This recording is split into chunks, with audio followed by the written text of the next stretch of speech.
Daniel, je suis content que tu sois venu, m'a dit mon père en m'accueillant à la porte avec un sourire qui n'atteignait pas ses yeux. Tout le monde est impatient de te voir. Je me suis arrêté à l'entrée de la maison où j'ai grandi, observant les décorations de Noël exagérées qui n'existaient pas quand j'étais enfant. Des lumières clignotaient sur toute la façade, un Père Noël gonflable trônait dans le jardin et une couronne de fleurs dorées à la porte coûtait plus cher que mon loyer mensuel. La pelouse était parfaitement tondue, les fenêtres brillaient comme si elles avaient été nettoyées le matin même, et l'air était imprégné de l'odeur artificielle de cannelle et de pain provenant des diffuseurs répartis sur la véranda. C'était la veille de Noël, et pour la première fois en 3 ans, mon père m'avait invité au repas de famille. L'invitation m'était parvenue par SMS 2 semaines plus tôt. Mon fils, nous devons nous réunir en famille pour Noël. Cela fait 6 mois que nous avons perdu ton grand-père, et il est temps de panser nos blessures. Reviens à la maison. Ce message m'a pris au dépourvu. Au cours des derniers mois, notre seule communication avait eu lieu par l'intermédiaire d'avocats et lors d'appels téléphoniques tendus au sujet de l'héritage. Mon père m'avait bloqué sur les réseaux sociaux après que j'avais refusé de signer les documents de transfert de propriété qu'il avait préparés. Je m'appelle Daniel, j'ai 28 ans et il y a 6 mois, j'ai hérité de toute la fortune de mon grand-père maternel, 2,5 millions de dollars, dont son entreprise de matériel agricole et 3 propriétés rurales s'étendant sur plus de 1000 hectares dans l'intérieur de l'État. Mon grand-père, Harold Davison, était un homme d'affaires avisé qui avait bâti son empire à partir de rien. Il a commencé par vendre des pièces détachées de tracteurs dans son garage, et à l'âge de 75 ans, lorsqu'il est décédé, il possédait le plus grand distributeur de matériel agricole de la région. Tout au long de mon enfance, il m'emmenait dans les hangars le week-end pour m'apprendre le fonctionnement des moteurs, la négociation et, surtout, la valeur du travail honnête. L'argent ne change pas le caractère d'une personne, Daniel, disait-il souvent pendant que nous nettoyions les outils après une journée de travail. Il ne fait que révéler ce qu'elle a toujours été au fond d'elle-même. Depuis que j'ai hérité de sa fortune, mon père ne m'a pas adressé un seul mot qui ne concernait pas l'argent. Mais j'étais là, une bouteille de vin à la main, croyant bêtement qu'il voulait peut-être enfin faire la paix.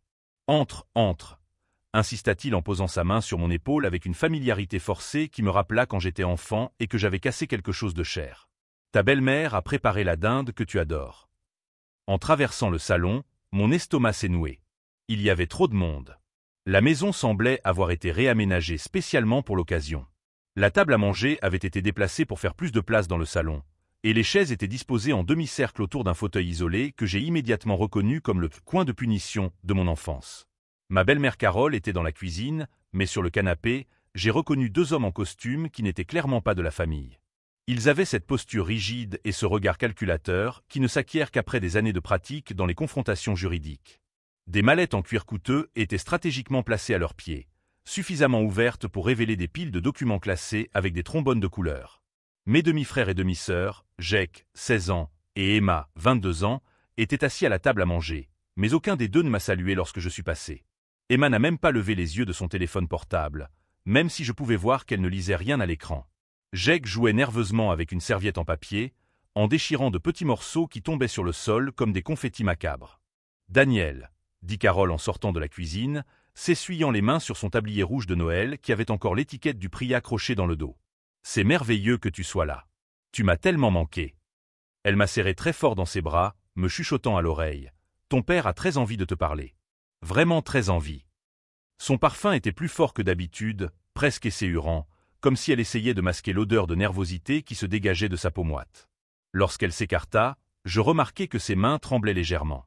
C'est alors que je remarquai qu'il n'y avait pas de cadeau sous le sapin. Pas un seul paquet. Pour une famille qui était censée fêter Noël ensemble pour la première fois depuis des années, l'absence de cadeau était plus qu'étrange, elle était révélatrice. Mais il y avait des papiers éparpillés sur la table basse, là où se trouvaient normalement les plateaux d'apéritifs. Des documents officiels avec des tampons et des cachets, empilés avec soin comme s'il s'agissait de cadeaux attendant d'être ouverts. « Qui sont vos amis ?» ai-je demandé en désignant discrètement les hommes en costume. « Oh, ce sont… » Mon père a échangé un regard rapide avec Carole, et j'ai remarqué la micro-expression de panique qui a traversé son visage. « Ce sont des consultants. Ils nous aident à régler quelques problèmes financiers compliqués. » Des consultants financiers la veille de Noël. Travaillant gratuitement pendant un jour férié. Bien sûr. Le premier homme se leva, tendant la main avec la précision mécanique de quelqu'un qui avait répété ce geste des milliers de fois. « Monsieur Daniel, ravi de vous rencontrer. Je suis Richard Blackwell, de Blackwell et Associates. Votre père nous a beaucoup parlé de vous. Et de votre situation actuelle, » a ajouté le deuxième homme, qui s'est présenté comme Thomas Mitchell. Sa cravate était légèrement de travers et il y avait des taches de café sur la manche de sa chemise coûteuse, signe qu'il avait passé la journée à travailler d'arrache-pied sur ses documents. Ma situation actuelle. Comme si hériter légalement de l'argent que mon grand-père m'avait laissé était un problème à résoudre. « Assieds-toi, fiston », m'a dit mon père en me faisant signe de m'asseoir dans le fauteuil en face du canapé. Le même fauteuil où je m'asseyais quand j'étais enfant pour être réprimandé. Nous devons parler de choses importantes. Carole m'apporta une tasse de café sans que je la demande. Le liquide avait une odeur étrange, presque métallique, qui me rappelait les médicaments amers que mon grand-père prenait pendant les derniers mois de sa vie. La tasse était trop chaude pour avoir été préparée dans la cuisine. Elle avait été réchauffée exprès quelques secondes avant mon arrivée. « Non, merci », ai-je répondu en repoussant gentiment la tasse. « Tout va bien, Daniel », a dit mon père en souriant, mais sa voix était tendue et ses mains se sont serrées en poing pendant une fraction de seconde. « Ce n'est que du café. Carole l'a préparé spécialement pour toi. » Je jetai un nouveau coup d'œil autour de la pièce, cette fois en prêtant attention aux détails que mon cerveau avait catalogués inconsciemment. Les consultants avaient des mallettes ouvertes à leurs pieds, mais aussi des enregistreurs numériques discrètement placés sur la table basse. Emma continuait à tripoter son téléphone, mais je remarquai qu'elle enregistrait discrètement notre conversation. Jake jouait nerveusement avec une paille, évitant mon regard, et je remarquai qu'il y avait une deuxième sortie de la pièce dont je ne me souvenais pas. Une porte menant directement au jardin avait été déverrouillée. Sur le mur, l'horloge familiale indiquait exactement 15 heures. La réunion avait été programmée à ce moment précis. C'est alors que j'ai compris. Ce n'était pas un dîner de Noël. C'était un piège. Et ils avaient planifié chaque détail avec la précision d'une opération militaire. Alors que mon père commençait son discours bien rodé sur la famille et les responsabilités, je gardais une expression neutre. Il ne savait pas que j'attendais ce moment depuis des semaines. De petits signes que seul quelqu'un avec mon passé, et l'éducation que mon grand-père m'avait donnée pour lire les gens et les situations, pouvait apprendre à détecter. L'appel de Jake 3 jours plus tôt, juste pour discuter, mais posant des questions précises sur mon programme du week-end.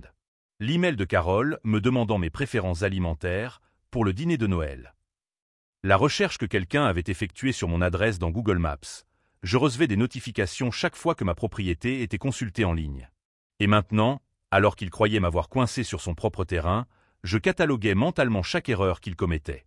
Si vous suivez cette histoire de manipulation familiale, n'oubliez pas de vous abonner à la chaîne, car ce qui s'est passé ensuite a été une leçon que mon père n'oubliera jamais. « Daniel, allons droit au but », a commencé mon père, sa voix prenant ce ton autoritaire que je connaissais depuis mon enfance. Cet héritage a créé une situation intenable pour notre famille. Il s'est levé et s'est dirigé vers la fenêtre comme s'il s'apprêtait à faire une présentation devant une entreprise. L'homme qui m'avait élevé était devenu un étranger calculateur au cours des 6 derniers mois. Ton grand-père, que Dieu ait son âme, n'avait pas les idées claires lorsqu'il a pris cette décision, a-t-il poursuivi en évitant mon regard. Il était sous médicaments, confus, influencé par... Influencé par qui? L'ai-je interrompu, ma voix plus froide que je ne l'aurais voulu. Le silence qui a suivi était éloquent. Carole a cessé de s'affairer dans la cuisine. Emma a enfin levé les yeux de son téléphone portable. Même Jake a cessé de déchirer sa serviette. Par des personnes qui avaient leur propre agenda, a intervenu Richard Blackwell d'une voix douce, en ouvrant l'un des dossiers de son attaché-caisse. Votre père nous a parlé des circonstances irrégulières qui ont entouré la mise à jour du testament. Mon père avait engagé des avocats pour m'accuser d'avoir manipulé un homme qui, jusqu'à ces derniers jours, avait eu des conversations lucides sur les marchés des matières premières et les stratégies d'investissement. Laissez-moi comprendre, dis-je en croisant les doigts sur mes genoux. Vous croyez que j'ai manipulé un homme qui a bâti un empire de 2,5 millions de dollars grâce à des décisions financières irréprochables pendant 50 ans. Les gens sont vulnérables lorsqu'ils sont malades, a ajouté Thomas Mitchell. C'est plus courant que vous ne le pensez. Ce qu'il ne savait pas, c'est que j'avais des enregistrements. Des conversations que mon grand-père avait pris soin d'enregistrer au cours des derniers mois, expliquant en détail ses décisions testamentaires. La solution est simple et juste, a poursuivi mon père en retournant s'asseoir. Quelle est la solution? Demandai-je, même si je connaissais déjà la réponse. Richard Blackwell fit glisser un épais document sur la table. Transfert volontaire d'actifs. Vous conservez 15%, le reste est redistribué entre les membres de la famille. 15% d'un héritage qui m'appartenait légalement. Et si je refuse? Le sourire de mon père vacilla. Mon fils, pourquoi rendre les choses difficiles? Nous sommes une famille. Une famille, répétai-je lentement. Comme quand vous m'avez exclu du dernier Thanksgiving. La vérité était qu'ils avaient commencé à m'exclure dès que le testament avait été lu. L'isolement avait été systématique et cruel. Jake finit par parler, la voix tremblante. « Daniel, la maison, ils ont dit qu'on allait perdre la maison si tu ne… » « Jake !»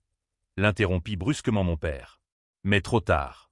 Je comprenais maintenant l'urgence. « Quelle est votre situation financière réelle ?» demandai-je directement. Thomas Mitchell consulta ses notes. « Vos parents font face à quelques difficultés financières temporaires. Au cours des 3 derniers mois, j'avais mené ma propre enquête. Les registres publics révélaient une histoire dévastatrice. 3 hypothèques sur la maison, des cartes de crédit à leurs limites, des prêts en défaut de paiement. 240 000 $ de dette au total. Ai-je lu dans mes notes. Y compris les 70 000 $ que vous deviez à votre grand-père quand il est décédé. Le visage de mon père est devenu rouge. Comment avez-vous? Registre public. Plus intéressant encore, la Mercedes de Carole a été financée 3 semaines après que vous ayez appris le diagnostic de votre grand-père. Carole apparut à la porte de la cuisine, le visage pâle. Emma se mit à pleurer. Jake regardait le sol comme s'il voulait disparaître.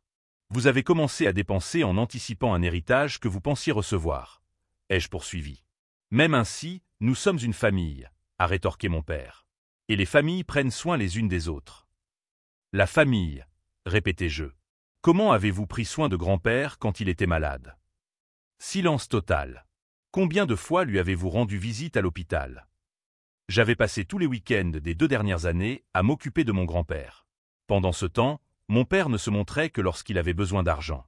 Ce que vous proposez, c'est du chantage émotionnel déguisé en conseil juridique. Je me levai de ma chaise. La réponse est non. Mon père se leva aussi, et pour la première fois, je vis une véritable colère dans ses yeux.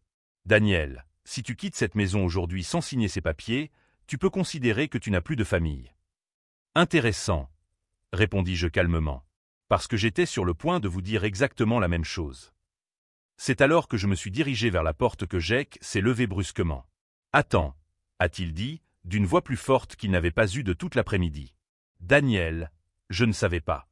Pour les dettes, pour grand-père, pour rien de tout ça. » Mon père s'est tourné vers lui avec un regard assassin. « Jake, assieds-toi. » Non. Pour la première fois, Jake défia directement mon père. Je ne m'assiérai pas. Je ne participerai pas à ça. Et c'est à ce moment-là que j'ai compris que ma véritable vengeance ne serait pas seulement de leur refuser l'argent.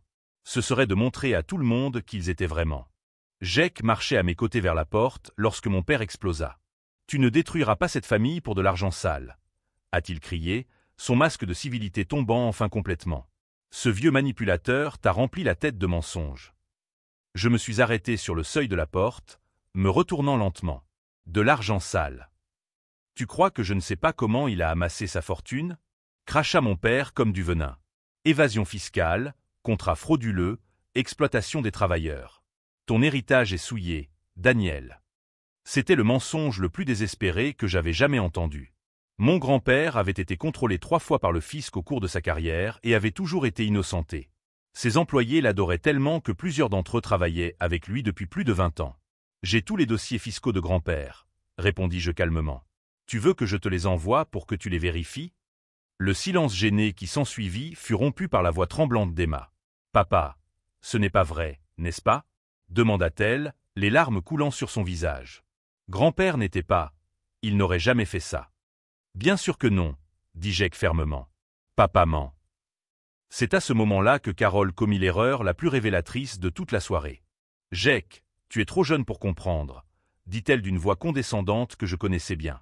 Parfois, nous devons inventer des histoires pour protéger la famille. Inventer des histoires. Elle venait d'admettre qu'il mentait. Richard Blackwell toussa, mal à l'aise. Peut-être devrions-nous reporter cette discussion à un moment où tout le monde sera plus calme. Il n'y aura pas de report, dis-je d'une voix ferme. Et puisque nous parlons d'histoires inventées, Carole, que dirais-tu de raconter à tout le monde l'emprunt de 50 000 $ que tu as contracté en utilisant la signature falsifiée de mon père l'année dernière? Son visage devint blanc comme un linge. Au cours de mes recherches des derniers mois, j'avais découvert bien plus que de simples dettes de cartes de crédit. Carole avait falsifié la signature de mon père sur de nombreux documents bancaires, utilisant leur compte joint pour garantir des prêts dont il ignorait l'existence. Daniel, commença mon père, mais sa voix trahissait une nouvelle incertitude. « Tu savais, papa ?» demandai-je directement. « À propos des prêts qu'elle a contractés en ton nom? À propos des 3 comptes bancaires secrets qu'elle a ouverts? À propos de l'appartement à Miami qu'elle loue depuis 8 mois? » Chaque révélation était comme une bombe qui explosait dans la pièce. Jake et Emma échangèrent des regards choqués. Mon père se tourna vers Carole avec une expression que je n'avais jamais vue auparavant, un mélange de trahison et de terrible compréhension. « Miami » murmura-t-il. Carole tenta de parler, mais ne parvint qu'à émettre des sons incohérents. Les avocats rangeaient discrètement leurs documents, visiblement impatients de quitter les lieux au plus vite. 50 000 $ par mois de loyer à South Beach, ai-je poursuivi en consultant les notes sur mon téléphone portable. Appartement enregistré au nom d'une société à responsabilité limitée qu'elle a créée. La même société qui a reçu des virements depuis le compte d'épargne de Jake au cours des 6 derniers mois. Mon compte d'épargne. Jake se leva brusquement. Quel argent? Le fonds d'études que grand-père a créé pour toi quand tu as eu 16 ans, expliquai-je gentiment. 15 000 $ qui étaient censés t'attendre pour tes études universitaires. Jake se tourna vers Carole avec une expression d'incrédulité totale. Tu as volé l'argent de mes études. J'allais te le rendre. Balbutia-t-elle. Avec quoi? Demanda Emma, la voix brisée. Si vous êtes fauché, comment allait-elle te le rendre? L'atmosphère dans la pièce avait complètement changé. Ce qui avait commencé comme une embuscade coordonnée contre moi s'était transformé en une révélation dévastatrice de la véritable nature de Carole, et par extension, de la complicité de mon père. « Daniel, » dit mon père, la voix soudainement faible et fatiguée. Je ne savais rien de tout ça. Je regardais l'homme qui m'avait élevé, voyant peut-être pour la première fois la différence entre l'ignorance sincère et le déni commode. Pendant des années, il avait choisi de ne pas voir les signes parce que c'était plus facile que d'affronter la réalité. « Papa, » dis-je doucement, tu ne connaissais peut-être pas les détails, mais tu savais que quelque chose n'allait pas. Tu l'as toujours su. Le silence qui suivit fut le plus lourd de toute l'après-midi. Thomas Mitchell ferma sa mallette d'un clic définitif. « Monsieur Carter, compte tenu des complications qui sont survenues, je pense qu'il vaut mieux suspendre cette procédure jusqu'à ce que vous ayez le temps de clarifier votre situation familiale. » Non, dit-il fermement. Nous n'allons rien suspendre. Nous allons régler cela maintenant. Je pris mon téléphone et composai un numéro que j'avais enregistré quelques semaines auparavant. Samantha? C'est moi, Daniel. Oui, maintenant serait parfait. L'adresse est celle que je t'ai envoyée. Merci. Qui est Samantha? Demanda mon père, une nouvelle inquiétude se glissant dans sa voix. Mon avocate, répondis-je calmement. Et détective privé. Elle devrait arriver dans environ 10 minutes. Carole tenta de se précipiter vers la porte, mais Jake s'interposa pour la bloquer. Pendant 16 ans, il avait été le fils obéissant. À présent, pour la première fois, il prenait position. « Où crois-tu aller comme ça ?» demanda-t-il d'une voix empreinte d'une nouvelle autorité. « Jake, laisse-la passer, » dit Carole d'une voix aiguë, paniquée. « Non, » répondit-il simplement. Emma se joignit à lui, bloquant la deuxième sortie. « Je veux aussi entendre ce que la détective a à dire. » C'est à ce moment-là, en voyant mes demi-frères enfin s'opposer à la manipulation qui avait dominé leur vie, que j'ai ressenti une vague inattendue de fierté et de protection. Ils étaient jeunes, mais ils n'étaient pas stupides. Ils avaient simplement été trompés par des personnes en qui ils avaient confiance. Mon père s'est laissé tomber lourdement dans son fauteuil, semblant avoir vieilli de 10 ans en 10 minutes. « Daniel, » a-t-il dit d'une voix à peine audible, « qu'est-ce que tu veux de moi ?» J'ai regardé l'homme qui m'avait élevé, qui m'avait appris à faire du vélo, qui avait assisté à tous mes matchs de basket au lycée. Malgré tout, c'était toujours mon père. « Je veux la vérité, » répondis-je. « Toute la vérité. Et je veux que tu choisisses, ici et maintenant, entre protéger une menteuse qui détruit ta famille ou faire ce qui est juste pour tes enfants. » Le bruit d'une voiture qui s'arrêtait dans l'allée nous indiqua que Samantha était arrivée. Dans quelques minutes, Carole allait devoir répondre à des questions auxquelles elle ne pourrait pas répondre par des larmes ou de la manipulation émotionnelle. Mais en regardant autour de moi, Jake et Emma enfin réunis, mon père confronté à des réalités qu'il avait évitées pendant des années, Carole réalisant que ses mensonges s'écrouvaient, j'ai compris que ma vengeance avait déjà commencé. Non pas par la destruction, mais par la vérité. Et la vérité, comme mon grand-père le disait toujours, a une façon de se révéler au bon moment. Le son de la sonnette a coupé la tension comme un couteau. Samantha Reed était arrivée. « Daniel, » a dit mon père, d'une voix empreinte d'une nouvelle urgence, « tu n'as pas besoin d'impliquer des étrangers dans les affaires de famille. » Des étrangers. J'ai souri pour la première fois de l'après-midi. Papa, tu as amené 2 avocats à un soi-disant dîner de Noël. Je n'ai fait qu'apporter un peu d'équilibre à la table. Je me suis dirigé vers la porte tandis que Carole essayait à nouveau de passer devant Jake, qui maintenait sa position avec une détermination que je ne lui avais jamais vue auparavant. Emma enregistrait tout sur son téléphone, chuchotant des commentaires que je ne pouvais pas entendre. Samantha Reed était exactement comme je l'avais imaginé. Une femme d'une quarantaine d'années, les cheveux gris attachés en un chignon impeccable, portant un porte-documents en cuir qui semblait contenir le poids du monde. Ses yeux bleus m'ont rapidement évalué avant de me serrer fermement la main. « Monsieur Daniel », dit-elle d'une voix professionnelle mais chaleureuse. « D'après les informations que vous m'avez fournies, j'ai apporté tout ce dont nous avons besoin. » Lorsque nous entrâmes dans la pièce, l'atmosphère changea instantanément. Richard Blackwell et Thomas Mitchell reconnurent immédiatement ce que Samantha représentait, une véritable concurrente sur leur propre terrain. « Et vous êtes » demanda Richard, son assurance précédente clairement ébranlée. Samantha Reed, avocate spécialisée en droit de la famille et en crimes financiers, répondit-elle en posant son dossier sur la table basse avec une autorité calculée. « Et détective privé agréé. » Carole parvint enfin à s'asseoir, mais ses mains tremblaient visiblement. Mon père resta debout, comme si le fait de bouger constamment pouvait d'une manière ou d'une autre contrôler la situation qui lui échappait rapidement. « Crime financier ?» répéta Thomas Mitchell en échangeant un regard nerveux avec son collègue. « Falsification de documents, détournement de fonds, usurpation d'identité », énuméra calmement Samantha en sortant un dossier bien organisé de son sac. « D'après l'enquête préliminaire que j'ai menée ces 3 dernières semaines, nous avons des preuves substantielles d'activité criminelle dans cette résidence. 3 semaines. J'avais engagé Samantha dès que j'avais reçu l'invitation pour Noël. Mon instinct, aiguisé par des années passées à observer mon grand-père évaluer les gens et les situations, avait détecté les signes d'un piège bien avant que je ne mette les pieds dans cette maison. « C'est ridicule !» s'écria Carole, la voix aiguë de désespoir. « Daniel invente tout ça pour se débarrasser de l'argent qui devrait revenir à la famille. »« Madame Carter, » dit Samantha en consultant ses notes, « pouvez-vous expliquer ce virement de 15 000 $ du compte d'épargne de Jacob Carter vers une société à responsabilité limitée enregistrée sous le nom de C&M Investment le 17 septembre ?» Jake se tourna vers Carole avec une expression d'incrédulité totale. « Septembre ? Tu m'avais dit que mon argent pour l'université était en sécurité en septembre. »« Je peux t'expliquer, » balbutia Carole. « Je vous en prie, expliquez-nous, » l'encouragea Samantha en sortant d'autres documents. « J'aimerais également comprendre ces virements mensuels de 5 000 $ de la même LLC vers un compte à Miami, en Floride. » C'est alors que mon père a finalement explosé. « Carole, que se passe-t-il? Quel compte à Miami ?» Le silence qui a suivi n'a été rompu que par les sanglots étouffés d'Emma. Richard Blackwell et Thomas Mitchell rangeaient discrètement leurs documents, visiblement désireux de quitter les lieux au plus vite. « Il y a plus » a poursuivi Samantha sans relâche. Falsification de signatures sur des documents bancaires, utilisation non autorisée d'informations financières, et... Elle a marqué une pause dramatique, regardant Carole droit dans les yeux. 3 assurances-vie frauduleuses souscrites au nom d'Harold Davison au cours des 2 dernières années, avec Carole Carter comme bénéficiaire. Carole devint livide.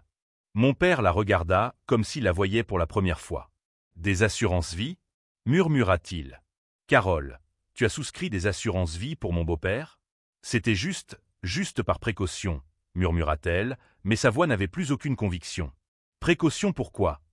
demanda Jake, la voix brisée. « Pour quand il mourrait ?» C'est à ce moment-là que j'ai compris la véritable ampleur de la manipulation de Carole. Elle n'avait pas seulement volé de l'argent, elle avait construit tout un système basé sur la mort de mon grand-père. Chaque prêt, chaque fausse facture, chaque virement avait été calculé en partant du principe qu'elle hériterait d'une fortune considérable. « Daniel », dit mon père en se tournant vers moi, et pour la première fois depuis des mois, je vis une véritable vulnérabilité dans ses yeux. Je te jure devant Dieu que je ne savais rien de tout cela. Je regardais l'homme qui m'avait élevé, pesant ses mots contre des années d'observation.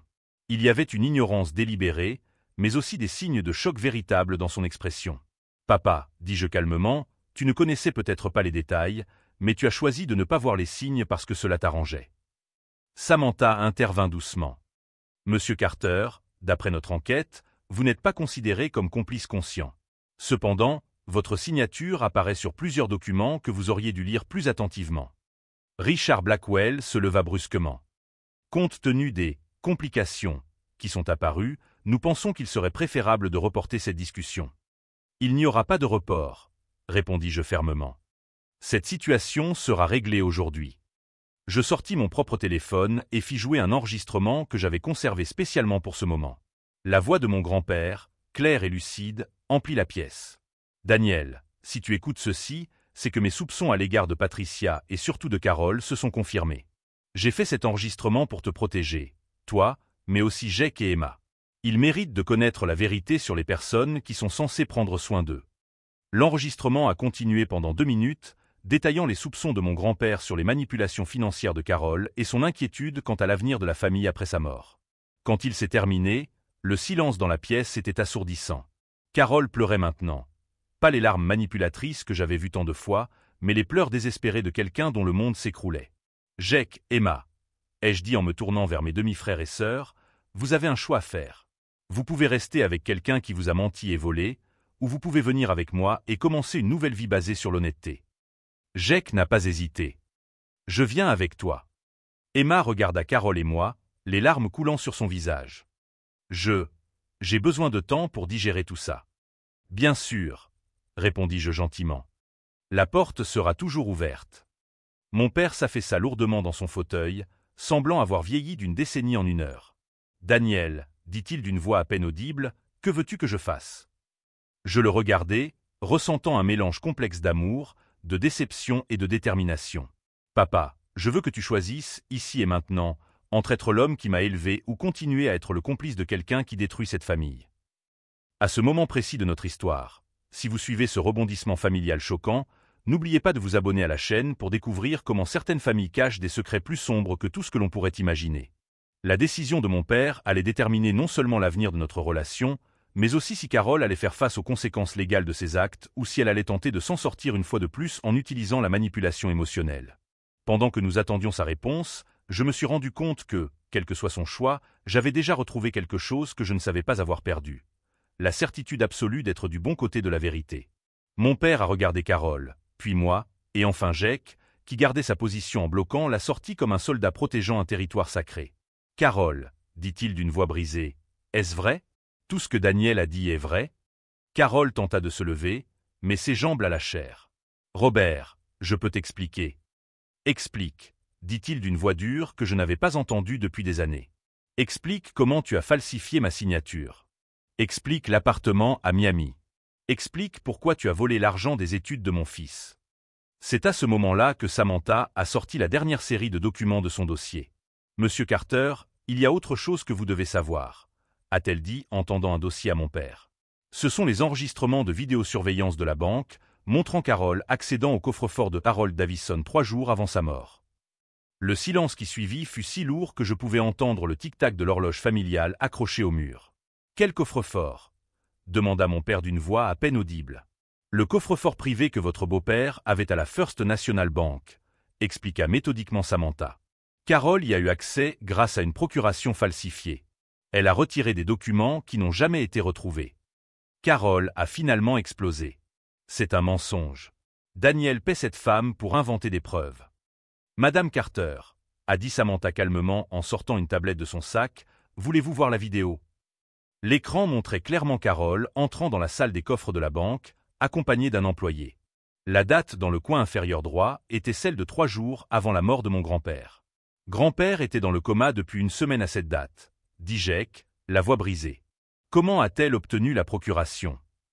En falsifiant sa signature, répondis-je, à l'aide de documents qu'elle s'était entraînée à falsifier pendant des mois. Emma prit enfin la parole, la voix tremblante. « Carole, qu'as-tu pris dans le coffre-fort de grand-père » Carole ne répondit pas. Elle regardait la porte comme un animal acculé cherchant une issue. C'est alors que mon téléphone sonna. Je regardai l'écran et souris. « Parfait timing », dis-je en prenant l'appel en mode main libre. « Inspecteur Morrison ?»« Daniel, nous venons de recevoir le mandat.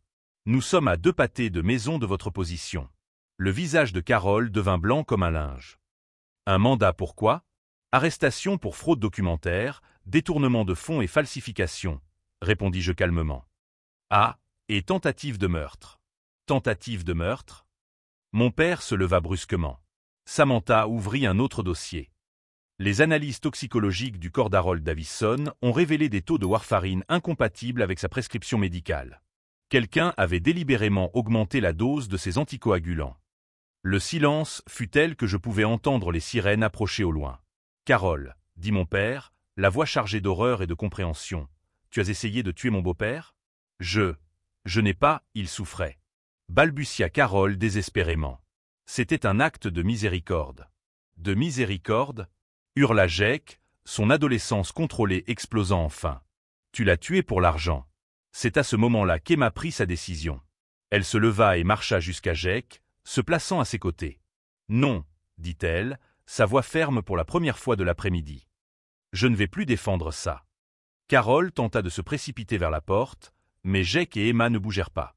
Les avocats de mon père avaient discrètement pris la fuite 10 minutes plus tôt, probablement pour consulter leurs propres avocats au sujet de la responsabilité légale. « Daniel, » dit mon père en se tournant vers moi, les larmes coulant sur son visage, « comment as-tu su? Comment as-tu découvert tout ça? » « Grand-père m'a laissé plus que de l'argent, papa, » répondis-je. Il m'a laissé toutes les preuves qu'il avait recueillies sur Carole au cours des 2 dernières années. Des enregistrements de conversations, des photos de documents, des relevés bancaires. Il savait exactement ce qu'elle faisait.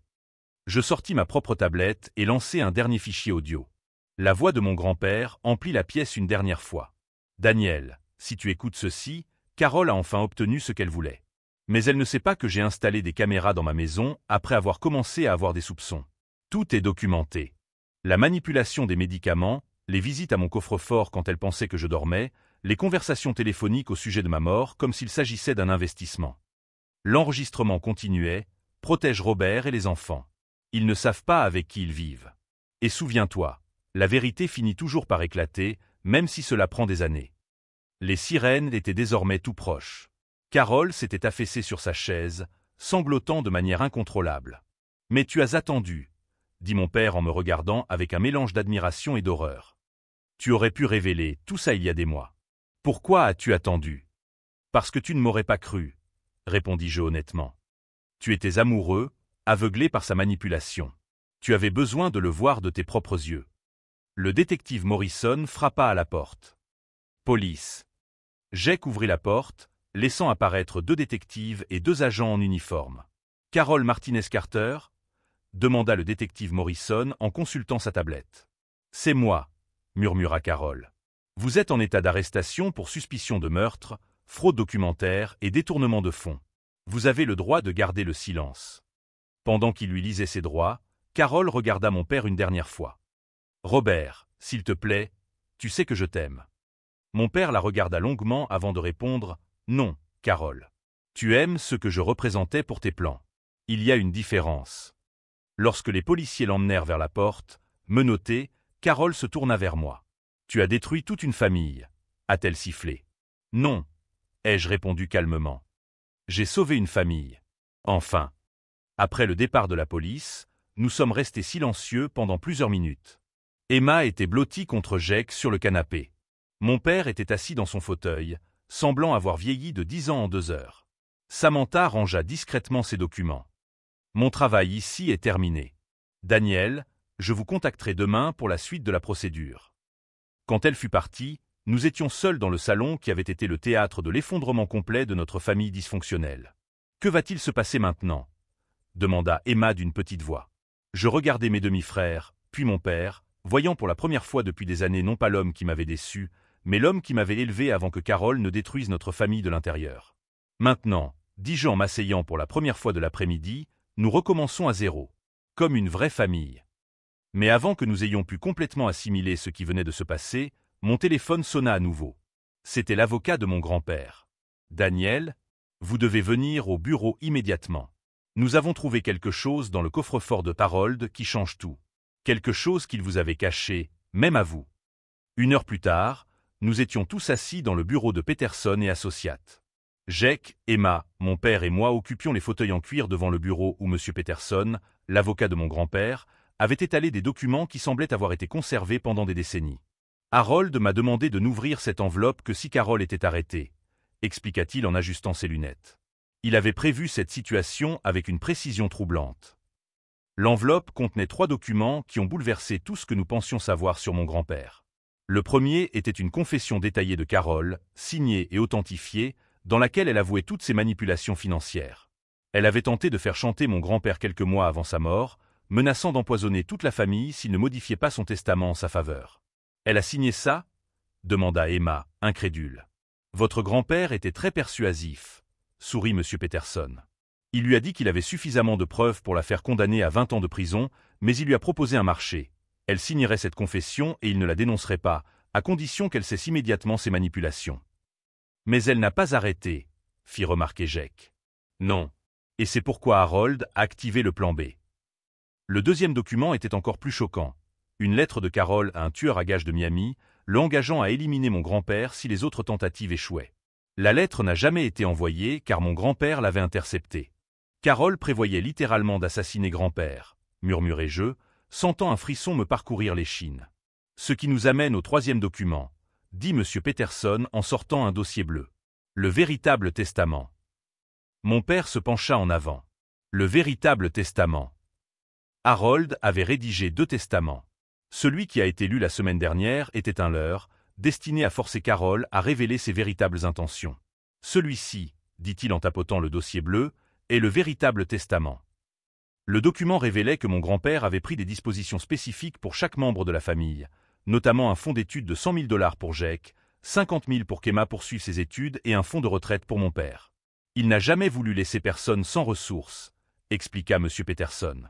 Mais il devait s'assurer que Carol n'ait accès à aucun centime. La pièce resta silencieuse pendant plusieurs minutes, tandis que nous assimilions l'ampleur de ce que mon grand-père avait prévu. Alors, tout ça, dit lentement mon père, l'héritage, la pression, la confrontation d'aujourd'hui, c'était un test? C'était une mesure de sécurité, corrigeai-je. Grand-père savait exactement quel genre de personne était Carol. Il devait nous protéger tous. Jake s'est levé brusquement et s'est dirigé vers la fenêtre. Alors, l'argent pour mes études, il est toujours là? Il est là et il est en sécurité, a confirmé M. Peterson. De plus, Harold a stipulé que si Carol était arrêtée pour un crime lié à la famille, elle perdrait tous ses droits sur les biens acquis pendant le mariage. La maison? A demandé mon père. Elle reviendra à vous, complètement libre. Emma se mit à pleurer, cette fois de larmes de soulagement. Grand-père, il nous a tous protégés. Au cours des mois qui suivirent, notre famille connut une transformation que je n'aurais jamais cru possible. Carol a été condamnée à 8 ans de prison pour tentative de meurtre, fraude et détournement de fonds. Au cours du procès, nous avons découvert qu'elle avait tenté le même stratagème avec 2 autres hommes âgés au cours des 5 années précédentes. Mon père a suivi une thérapie et, pour la première fois depuis des années, il a commencé à prendre des décisions basées sur ses propres valeurs, et non sur les manipulations de quelqu'un d'autre. Jake a emménagé chez moi de façon permanente et excelle à l'école, où il envisage de suivre des études de gestion d'entreprise. Emma a décidé de rompre avec un petit ami toxique qui suivait le même schéma manipulateur que Carol et se concentre désormais sur son propre rétablissement émotionnel. L'entreprise de mon grand-père a prospéré sous ma direction. J'ai mis en place des programmes de recyclage et d'énergie durable qui ont augmenté nos bénéfices de 40% dès la première année. Jake travaille avec nous le week-end, apprenant le métier comme je l'ai appris il y a des décennies. 6 mois après l'incarcération de Carol, mon père s'est présenté à ma porte avec une lettre manuscrite. « Daniel, m'a-t-il dit, choisissant soigneusement ses mots, je sais que j'ai commis des erreurs terribles. J'ai laissé mon jugement être corrompu par quelqu'un qui ne méritait pas ma confiance. Je ne peux pas effacer le passé, mais je veux construire un avenir où vous pourrez à nouveau me respecter. J'ai regardé l'homme qui m'avait élevé, voyant non seulement ses défauts, mais aussi sa capacité à évoluer. Papa, ai-je répondu en le serrant dans mes bras pour la première fois depuis 2 ans, la famille, ce n'est pas la perfection. C'est choisir de faire ce qui est juste quand cela compte. La semaine dernière, j'ai installé une nouvelle plaque à l'entrée de l'entreprise, Davison et Carter Agricultural Équipement, fondée en 1972, rénovée en 2025. Mon grand-père ne m'a pas seulement laissé un héritage financier. Il m'a appris que la véritable richesse réside dans la protection des personnes que nous aimons, même lorsque cela exige des décisions difficiles. Carol a tenté de détruire notre famille pour son profit personnel, mais elle a fini par révéler qui méritait vraiment notre loyauté. Jake prévoit déjà des innovations pour l'entreprise qui rendraient mon grand-père fier. Emma envisage de faire des études de droit, inspirée par la justice qui a finalement prévalu. Mon père a trouvé un nouveau but dans la vie en aidant d'autres hommes âgés à reconnaître les signes de manipulation dans leurs relations. Si cette histoire de manipulation familiale et de justice finale vous a touché, abonnez-vous à la chaîne pour découvrir d'autres récits sur la façon dont la vérité finit toujours par prévaloir, même lorsque tout semble perdu. La dernière fois que j'ai eu des nouvelles de Carole, elle purgeait sa peine en fabriquant des plaques d'immatriculation dans une prison d'État. Et moi? Eh bien, je suis ici tous les jours, à bâtir l'héritage que mon grand-père a commencé, entouré de la famille qu'il s'est battu pour protéger. Il avait raison sur un point, l'argent ne change pas le caractère des gens. Il ne fait que révéler ce qu'ils ont toujours été au fond d'eux-mêmes.